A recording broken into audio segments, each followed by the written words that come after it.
Olá, amigos. Eu sou Anderson Freitas, responsável por este canal de evangelização que chega até você. E nessa série de catequese que nós estamos fazendo a respeito da Bíblia, neste segundo encontro vamos falar um pouquinho sobre como interpretar corretamente a palavra de Deus.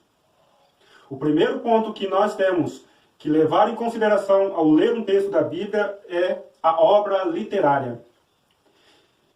Então devemos nos perguntar, ao ler um texto, quem é o autor ou a escola literária que escreveu aquele texto? Que época que foi escrito esse texto? Para quem foi escrito esse texto? Qual era a intenção do autor ao escrever aquele texto? E qual o gênero literário que ele usou para nos transmitir esta mensagem? A Bíblia contém muitos gêneros literários diferentes. Cito aqui alguns importantes. O gênero literário histórico, que são aqueles textos que contêm fatos reais.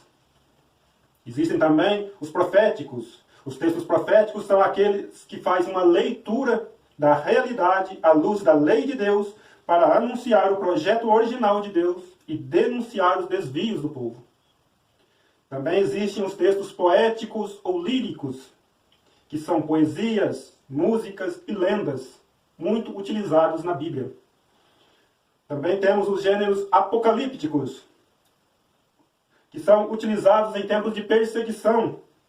O gênero apocalíptico utiliza uma linguagem simbólica ou em código para trazer esperança ao povo e para pedir perseverança e fidelidade nos momentos mais difíceis da história do povo de Deus.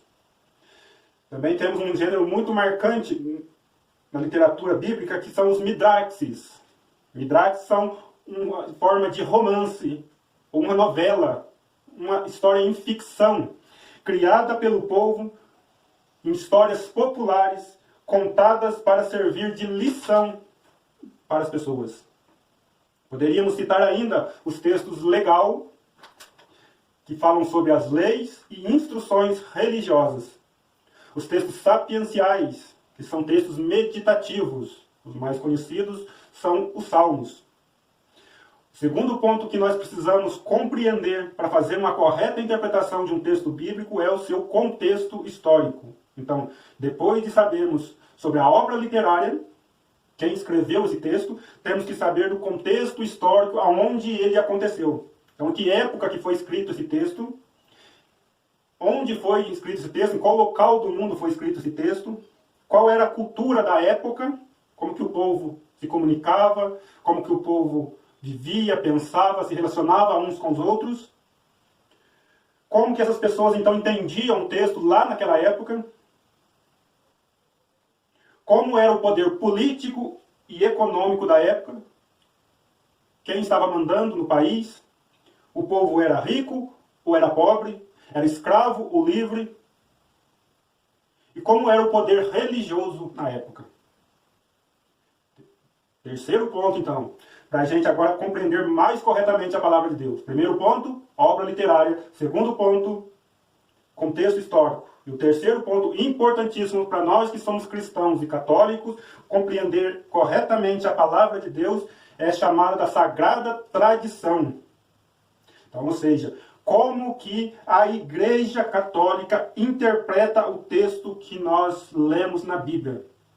E para ter este conhecimento, nós precisamos recorrer sempre aos documentos da Igreja.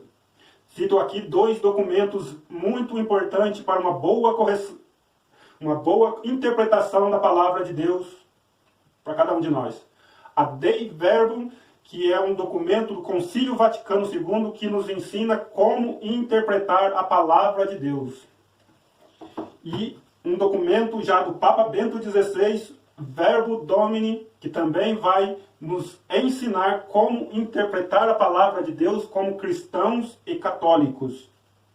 Outro elemento da Sagrada Tradição muito importante para ajudar-nos a compreender um texto bíblico e interpretá-lo corretamente da forma que Deus quis expressar para seu povo são os santos. Os santos são os verdadeiros intérpretes da palavra de Deus.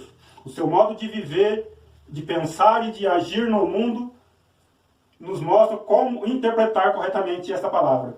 Cito, por exemplo, São Francisco de Assis, que leu na palavra de Deus: bem-aventurados os pobres, que deles é o reino dos céus, e lá ele, como um homem rico, largou de tudo e foi viver a radicalidade da palavra e do santo evangelho, se tornou santo e chegou ao céu.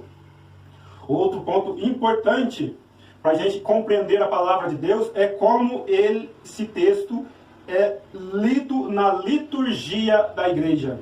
Como é que esse texto bíblico é lido na missa ou em qualquer outro sacramento da Igreja Católica.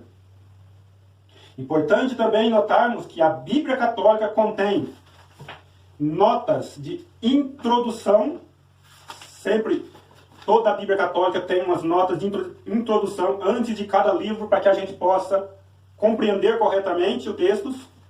E também notas de rodapé, bem embaixo. Sempre toda a Bíblia Católica tem uma pequena explicação para a gente poder compreender corretamente a palavra de Deus. A igreja usa o conhecimento da teologia, da história, da arqueologia, da filosofia, da antropologia e tantas outras ciências para nos ajudar a entender um texto que foi escrito há 2.000, há 3.000, há 4.000 anos atrás, em uma língua totalmente diferente da nossa, que a Bíblia foi escrita em hebraico, aramaico e em grego. Então, meus irmãos, a Bíblia é uma coisa muito difícil de ser interpretada corretamente. Por isso, devemos sempre recorrer ao auxílio da igreja, que nos ajuda para isso. E se você está gostando desse pequeno curso de estudo bíblico, eu convido você a continuar acompanhando os próximos encontros, que nós vamos aprofundando cada vez mais. E se você está realmente gostando, eu peço que você, ao assistir este vídeo, entre no meu canal, e aí embaixo está escrito em vermelhinho: inscreva-se, aperte aí, clique aí em cima deste inscreva-se e acompanhe, para que você possa receber cada dia mais novos vídeos e possa formar melhor a sua fé e o seu conhecimento da palavra de Deus. Até a próxima, até breve, com a nossa terceiro capítulo sobre o estudo bíblico. Muito obrigado a você e que Deus abençoe você sempre e a sua família.